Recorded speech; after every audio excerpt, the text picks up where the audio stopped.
স্ত্রীর মৃত্যু 4 বছর পর শ্বশুরবাড়িতে এসেছি। রাতের খাবার শেষ করে শাশুড়ি বলল, বাড়ির পেছন থেকে পালিয়ে যাও বাবা, না হলে তোমার শ্বশুর তোমাকে মেরে ফেলবে। কোনো কথা না বলে চুপচাপ পালিয়ে যাও, আর কোনোদিন আমাদের বাড়িতে এসো না। আমি অবাক হয়ে তাকিয়ে রইলাম। বললাম, কিন্তু কেন আম্মা? আমাকে খুন করে আব্বার লাভ কি? আমি কি করেছি? শাশুড়ি আমার কথার কোনো জবাব না দিয়ে চোখ দিয়ে কিছু একটা ইশারা করে চলে গেল।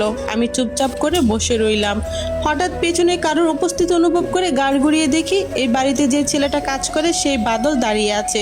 বাদলের বয়স 22 থেকে 23 বছর হবে। এই বাড়িতে প্রায় 15 বছর ধরে কাজ করে। তার চোখে চোখ পড়তে অদ্ভুত লাগলো। কেমন যেন ক্ষুধার্ত বা প্রতিশোধের আহ্বান জানিয়ে দিচ্ছে বাদলের সেই চোখ দুটো। হঠাৎ মোবাইলে কল এলো। কল করেছে আমার শাশুড়ি নিজেই। আমি রিসিভ করতে তিনি বললেন, বাদল তোমাকে সারাক্ষণ চোখে চোখে রাখছে। বাহিরে আরো 3 জন আছে।